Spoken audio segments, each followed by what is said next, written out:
Let's see Donovan's next five. All right, so my next five, I have KG at 20, Dirk at 19, Moses Malone at 18, Oscar Robertson at 17, and then Wilt Chamberlain at 16. Wilt Chamberlain?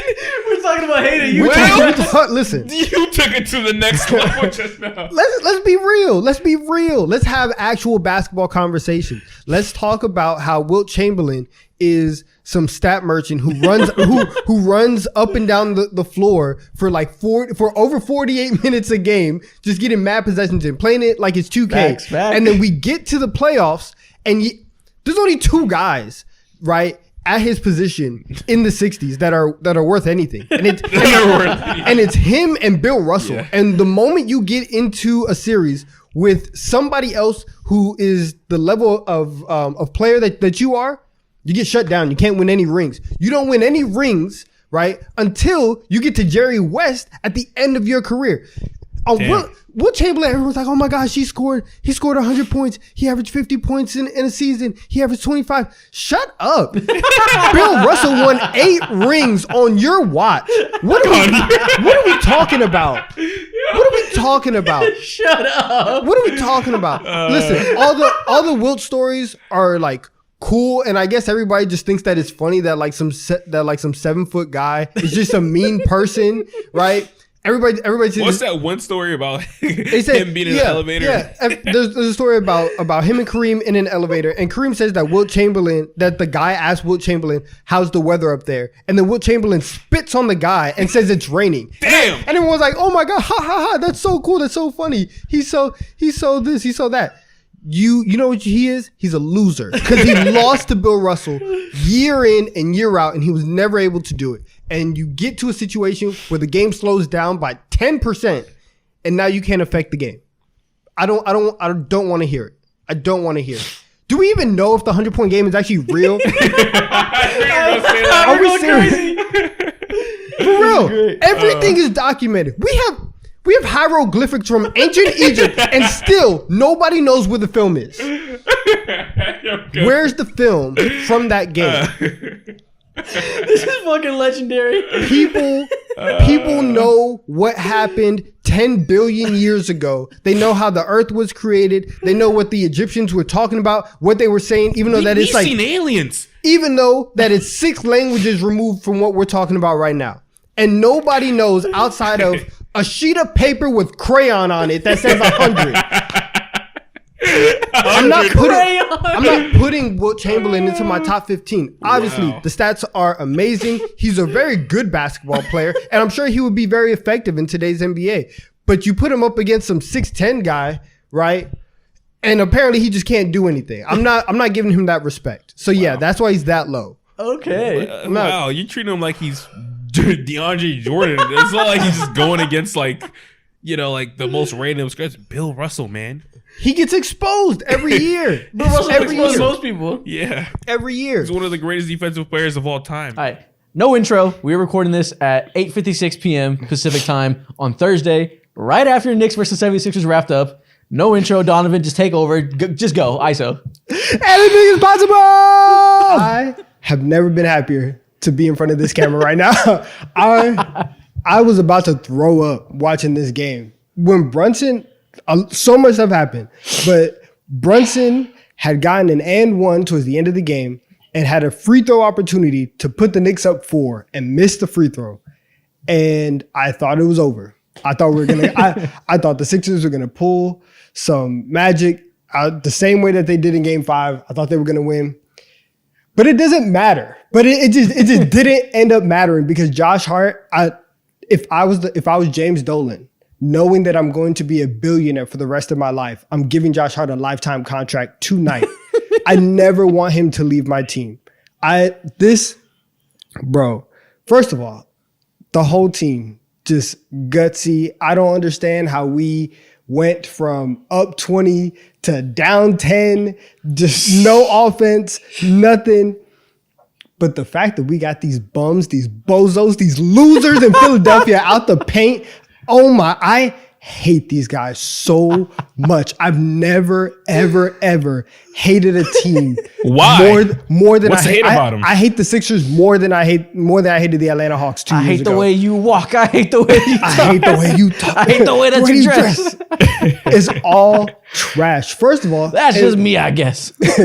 First of all, Embiid, it's easy to hate Embiid. It's easy to hate somebody 7'2", 280 who wants to act like he's the smallest player on the floor and foul baits all day, right? Do you want to go with the nut punch to Hartenstein or the nut punch to Mitchell or the little forearm shiver that he gave to Brunson or the step that he gave on Josh Hart? Which moment do you want to pick? Because it's dirty all the way across. This is what happens, right? When a dirty bully meets an actual tough Dirty bully? when an actual tough, right, mentally tough team like the New York Knicks, a team that actually plays hard, that's what that looks like, right? That's what that is. Instead of whatever we've seen Joel Embiid do for the last 6 games. That's what that is. Jalen Brunson, who after 2 games, everyone was like, hey, maybe Becky Hammond was right. Wrong. He just scores 40 every single night. What more do you want from him? That's right, Becky. What more do you want from him? We are going to Kyle Lowry throwing his caboose everywhere, every 5 minutes, right? Swinging it. Just slanging it, right? Oh, Slanging it? just slanging it. Slanging it. Like They it's don't a do that. weapon? They don't do that in Magic City, Mo. They don't do that in Magic City. Not more than him. Not more than him. The whole team, Kelly Oubre making one play every 6 minutes and giving a light skinned stare to the crowd. The whole team is as frustrating and as annoying to watch, and it's because they follow their leader, right? They have an all NBA bozo as their starting center, and I'm happy. I'm happy that we knocked them out the playoffs, and now we're gonna go play Indiana. Let's wrap it up. It's going to be a hard series, right? But I feel very good about our chances. So I'll say it right now. I see you guys in the Eastern Conference Finals. Last one. Carmelo Anthony versus Jason Tatum. You know where I'm going. I don't have Jason to answer. Tatum. Don't y'all dare. Yeah, Tatum. Don't y'all dare. Listen, they can both average 30. They can both be mediocre passers. One's a great defender. One's a bad defender. One's made the finals. One hasn't. Let me tell you something. Put a mark on your face. Let me tell you something about Carmelo Anthony. Everything that Jason Tatum tries to do, Carmelo Anthony perfected already. All that back stuff in the mid range. Besides make the finals. That's Carmelo. That's Carmelo. He birthed Jason Tatum. Him and Kobe birthed Jason Tatum. Jason Tatum won more at the age 19 than Carmelo did in his whole career. Because Terry Rozier was out here getting buckets. That's why. It wasn't because Jason Tatum. So that's such a argument. For a second, I thought we were going to be serious. Oh and my like, goodness. Yeah, Danny Ainge Terry was Rozier not was out here getting buckets. Oh, bro, that's crazy. What? I hate the erasure. I hate the erasure. Man. That's funny. I'll send you the next 5, Donovan. All right. Here are my next 5. At 10, I have Jared Allen. 9, Rudy Gobert. 8, DeAndre Ayton. 7, I have Cat. 6, I have Brook Lopez. You have Brook Lopez over Cat. Cat. Okay, now that is crazy. Yes. Bruh. Now that is crazy. Listen, and I'm gonna be, obviously, you guys know how I feel about Cat. I'm not a fan of his. I'm not a fan of his game, and so this is like very biased. Whatever. When we are in this range, and I said it earlier, we're talking about like, are you gonna do your job? Are you gonna do this? When I look at Cat, I feel kind of the same way that you feel about Sabonis, where it's like, hey, if he's on your team, you're not really gonna do any type of like real winning because he's too good for you to be like complete trash, and he's too good to where like you kind of do have to run the offense through him, but he's also not good at defense. He's like he has all these limitations, so you're gonna hit a wall. I'd rather have Brook Lopez on my team. If I'm winning a game tomorrow, if I need to win a game tomorrow, I'd much rather have Brook Lopez on my team than Cat.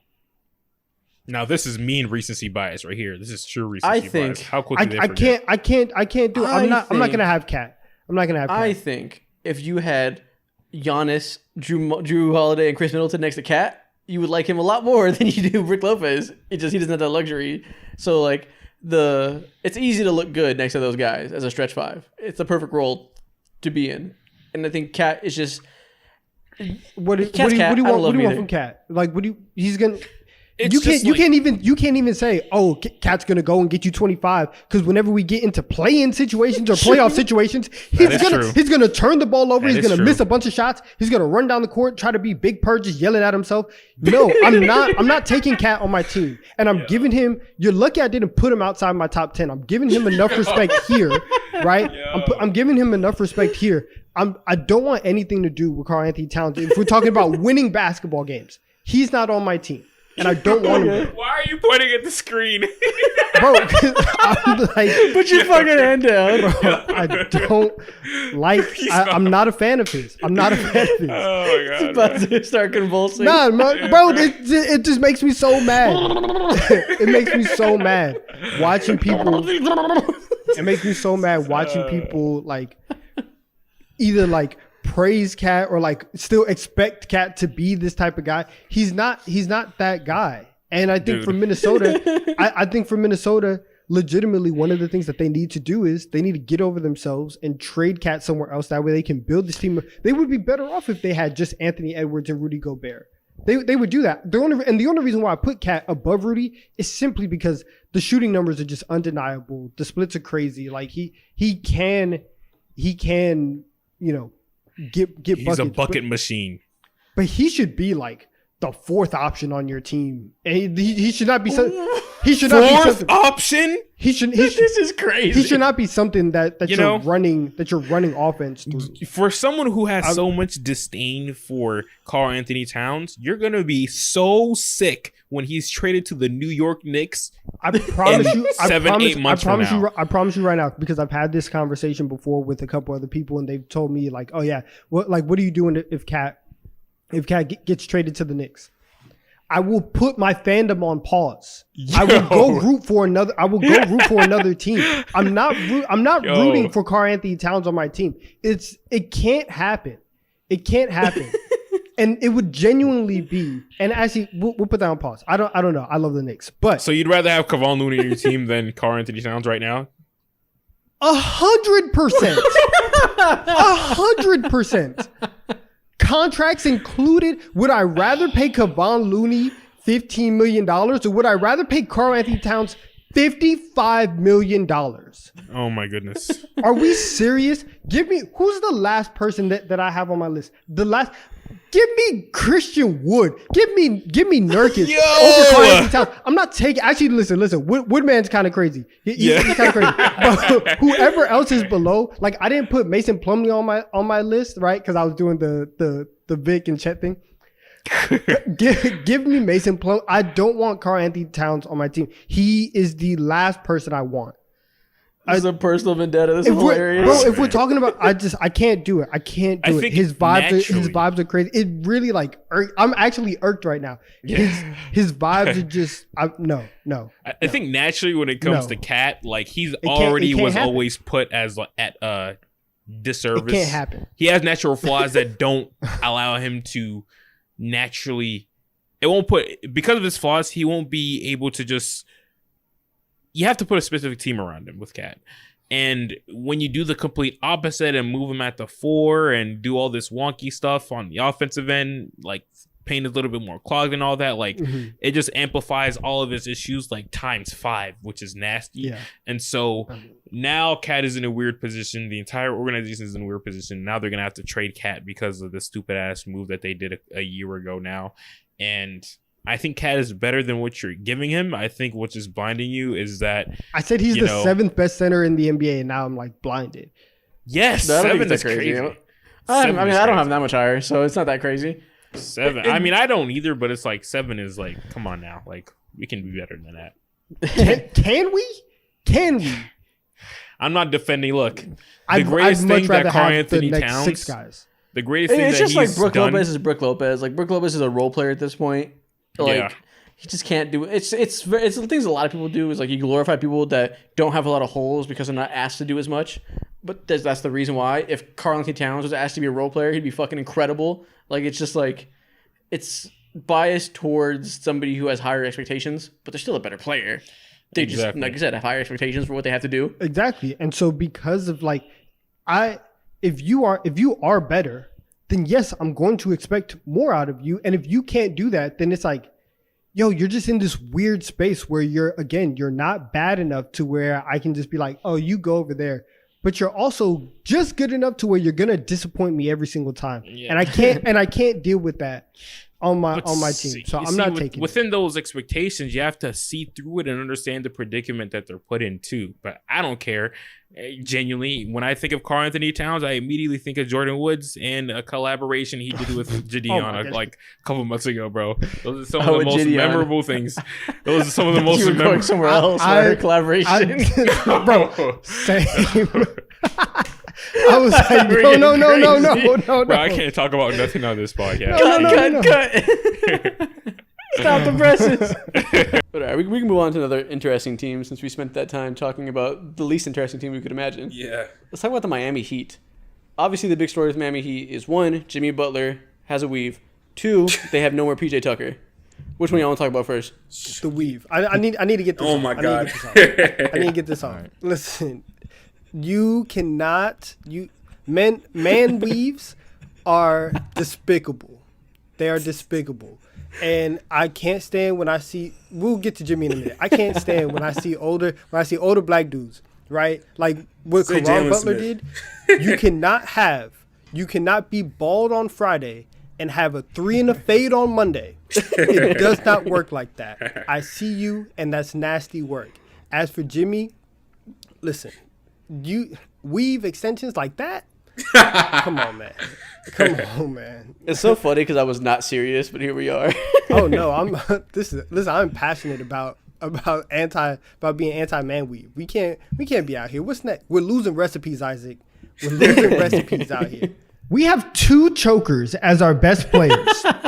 One of them has to go, and we need to get somebody in here who can make a shot when there's 10 seconds or less on the clock. And the whole league thinks that DeMar DeRozan is better than Kyle Lowry, so we can get more for DeMar DeRozan. Let's go get Kawhi Leonard, and we'll keep the other choker because guess what? The ball's not going to be in his hands. I think that for Kyle Lowry, he has solidified his like Raptor airness or whatever in the years after Kawhi. I think those years have done more for him and his Raptor legacy than anything he did before, even winning a championship with them, because I think that is very singularly Kawhi Leonard and Fred VanVleet and the player that he turned into after he had his child, right? Those 2 things were crazy. But Kyle Lowry, like, we don't have to act like Kyle Lowry was this amazing player this entire time. It's more than you're looking at it as black and white when this is a beautiful ass portrait. What do you mean black and white? I'm not saying it's black and white. I just gave him the nod as the greatest Raptor of all time. I think it's more indicative of the fact that they don't really have anybody to be as their GOAT. And if Kyle Lowry is the greatest player in your franchise's history, then like that speaks volumes. No one disagrees though. You act like we're saying that like it's an impressive GOAT. It's not. No, I just had to get this off. I felt this way for a long time. You and I have had conversations where I've heard people talk about Kyle Lowry making the Hall of Fame, and it blows my mind. It really, really does make me upset. And so this was my chance to get my Kyle Lowry stuff off. So that's the only reason why I feel he's just like he's the GOAT. You're right. I just had to say like, everybody agrees. Yeah, I mean, I ain't going to bat talks for about it, Kyle though. Lowry. Like, bro, come on. Like, Kyle Lowry? Why would they? Who the hell's a Kyle Lowry fan, bro? Who are you trying to go? Who are you looking for to have this argument with, Donnavan? I know someone in this comments is teed off with you, and they're gonna send you a nasty DM after this podcast. Listen. If there is one thing, this argument, and I don't know when it is. Listen.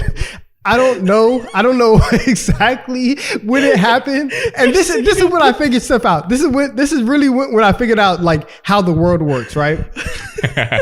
Because Kyle Lowry, listen, somebody goes online, they go on Instagram, and you see somebody thick, and you're just like, oh my God, they're great. And people look at Kyle Lowry, they feel the same way. And it's just like, yo, for some reason, everybody's just like, yo, Kyle Lowry is the best. He won a chip. He's thick and all this. This man let a couple standing counts get to his head, bro. He said he figured out life after this, bro. Oh my God. Did you notice Kyle Lowry has I figured it out. If you are thick, people will listen to you and people will like you if you're thick. That's all you have to do. And that's what I figured out about Kyle Lowry, because there's no reason why we should be looking at this 5-time All-Star and thinking like, oh my God, he belongs in the Hall of Fame. Yo, people just like to make fun of him and like to just be like, oh wow, like that's crazy. Kyle Lowry has sex appeal, so people like him. Listen, I don't know what people are on. I don't know what people are on. But that's what I figured out. That's what I figured out. Oh my God. Are you wow. Oh my God. Wow. Listen. That was quite the take. Kyle Lowry might be in the Hall of Fame tomorrow if you put him on a Sports Illustrated cover. Like, what the hell is going on? Whoa. Well, do you remember that Isaiah Thomas, and I think D Wade did it too? Whole Cheeks was out in that magazine. The body issue? Yes. It made me so uncomfortable. The world would end if Kyle Lowry did one of those. Man, let's move on. We talking about Paul George and his likability. This is the same thing with Kyle Lowry. Bro, he takes a lot of charges. Like, what can you not like about the man? That's lame whenever he does it. He took a charge in an All-Star game. That's Kyle Lowry. That right there is the epitome of what that's Raptors culture. He built that's that, lame. bro. You shouldn't even be on the floor. Wow, it's I understand. An All-Star game and you're taking a charge like you're some white boy at Duke. What are you doing? Get off the floor. This is for real hoopers, man. What we have to understand. If you're still here an hour into the podcast, comment Kyle Lowry is thick. I want to see it in the comments. With 2 C's. With 2 C's. 2 C's. He said he want double C's on that bitch. Oh my God. Man. Say Kyle Lowry is cheeked up. Okay. I don't hate it though. You can put him as high as like goddamn 4 and I'll be fine. Let's go. Can we get my next the next ones on my list, please? Who do I have? So at 9 I have Kobe, 8 I have Russell, 7 I have Hakeem, 6 I have Jesus Bird. Christ, 7 Hakeem. Y'all, I want to respect him too. Let me tell y'all something. You've been waiting on this. Let me tell y'all. I could not wait until we got to this point. Y'all gonna stop disrespecting Hakeem Olajuwon. Okay, I'm gonna let y'all know this right now.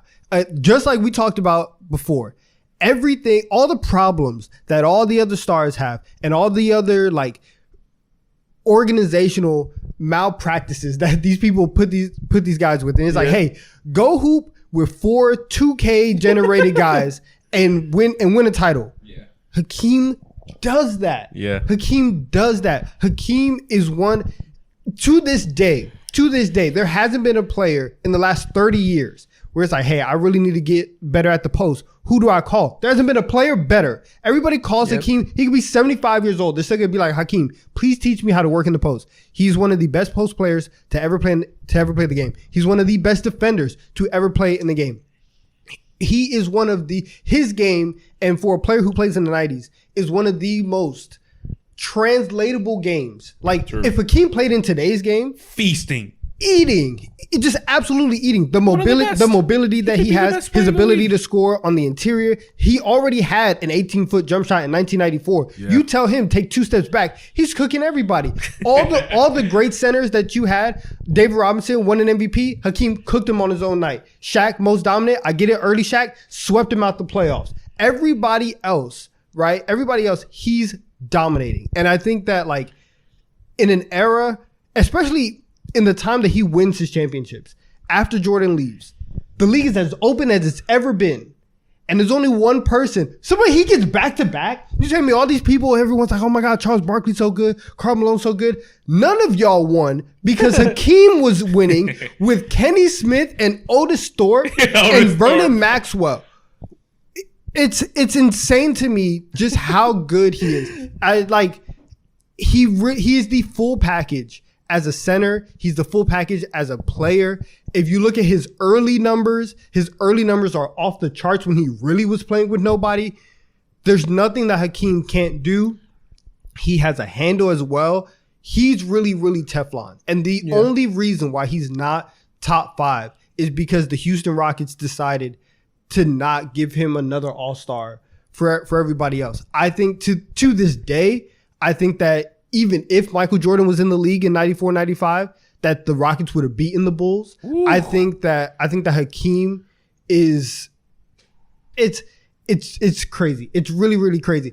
Guys, this man was out here fasting for Ramadan, giving David Robinson 37 and 15 on an empty stomach at 6 o'clock at night. There's nothing he can't do. I agree. He's great. There's nothing he can't do. And I would take him over. Like, again, Russell, the offensive bag just isn't there. I want to give him as much respect because he played in an era and a city where like Bostonians and the country, frankly, hated him. Yeah. And like he was a player and a coach and won 8 straight, and it's all fantastic. He just doesn't have the bag like Hakeem. It's insane what Hakeem does, and it's just so overlooked. Like the shot blocking, the pass, the rebounding, it's crazy. It's crazy. Even like to have 3.5 assists on again a team with Kenny Smith and Vernon Maxwell and all these other guys. Like, what are we talking about? He's fantastic. He's amazing. Man, I love Hakeem Olajuwon. I can tell. I love Hakeem Olajuwon. Don't say. We're going. Okay. I mean, I agree. I just don't disagree with any of that. It really just comes down to the names above him. And the one thing you left out that I think is very important to break into like this top tier of players is Hakeem is on offense basically big man Kobe, not big man LeBron in terms of how he affects the people around him. He doesn't really elevate guys around him offensively. He's not, a passer, a guy that creates opportunities for others, which it's fine. That's why he's still a top tier player because he's, like you said, arguably the GOAT defender. I'm fine with that.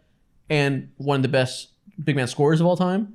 But the other names I have above him, Steph, night and day with how he impacts players around him. Kobe, similar. I could put Hakeem there. I just gave Kobe the credit for having fucking 5 rings, so it's great. But like a lot of the other names have that ability on offense to uplift others and create opportunity for others. Which not to say Hakeem is like a black hole, but it's not comparable to like the other people that are above him. In an era, 2 things. 1, who else do you want him to pass it to? That's 1. 2, in an era where like illegal defense like was a thing, and it's either you have to legitimately double or just let him go one-on-one. If teams are not legitimately doubling, it's Hakeem Olajuwon versus anybody else. And for the entirety of his career before like, his twilight years, that's the best matchup on the floor. So it's like it's okay if his assist numbers aren't great. And it's like he still had, at least in those 2 years when you're talking about peak Hakeem, 3.5 assists is perfectly fine for a center. And I think that if teams were willing to double more, and he definitely got doubled a lot. Like, I know. But also in those series when he's going against Ewing and Robinson and Shaq, those teams probably thought, oh, we have Ewing, Robinson, and Shaq. We'll be okay. Wrong. Hakeem is going to come in here and cook everybody. Yeah. But again, absolutely everybody. The word you had to use is perfectly fine. It is perfectly fine. Wait, time out. Can we look at the blocks that he had? He's averaging 4.6 blocks a game. Crazy. 4.6, 4.3, 4.2, 3.9. It's ridiculous how good he is. No, he's probably the GOAT defender, I think. That's fair. So he's Embiid with a backbone. Nice. This is if Embiid was better at everything. And think about how good that is. Yeah. Think about if the reigning MVP got better on an all-time level. At everything. It's outrageous, bro. That's Hakeem Olajuwon. That's the top 10 player. That's the 7th best player of all time. Fair enough. Yeah, again, I have no issue with that. It just comes down to the people above him are just like slightly better at some important things. Mm-hmm. And like, again, the only reason Kobe's above him is because Kobe won 5 rings and did it sustained with different cores of teammates and like as a longevity thing. But if you tell me Hakeem is like pound for pound the better player, no issue. Russell dominated an era. Shaq, same type of thing. I think comparable type of player, more accomplishments. I'd probably give the edge to offensively. Granted, Hakeem's obviously a way better defender. And then who I have Duncan above him. I don't got to explain that. You have Duncan above him too. Nice. It's just more about the guys above him. And it's always hard with that because like Hakeem is as talented as most of these guys. It's just like when Steph came into the mix, once whoever else kind of cemented themselves in this top 10, he just keeps being the guy getting pushed out. And I'm saying that it's wrong that he's the guy to be pushed out because of the guys, and especially if we're talking about Russell, Bird, Magic. Hakeem is the most complete player out of them in terms of two-way ability. And I'm not saying you have to kick Larry Bird out the top 10. That's obviously not going to happen. Yeah. But there needs to be eventually there needs to be a stand taken for somebody who won back-to-back rings, has an MVP. Like you said, arguably the greatest defender of all time.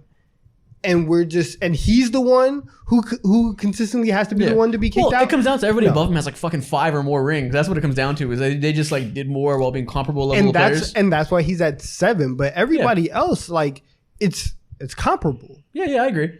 It comes down to a lot of people are similar players like Shaq, Steph, Russell, whoever else you have above him. They just did it. I love Hakeem. They want more. You know what I mean? Like that's what it comes down to for most people. I love Hakeem. He's amazing. You know what? And I love how much you love Hakeem. He would be smiling right now. He'd be crying. He'd be crying right now, bro. Shout out Hakeem, man. We all love him.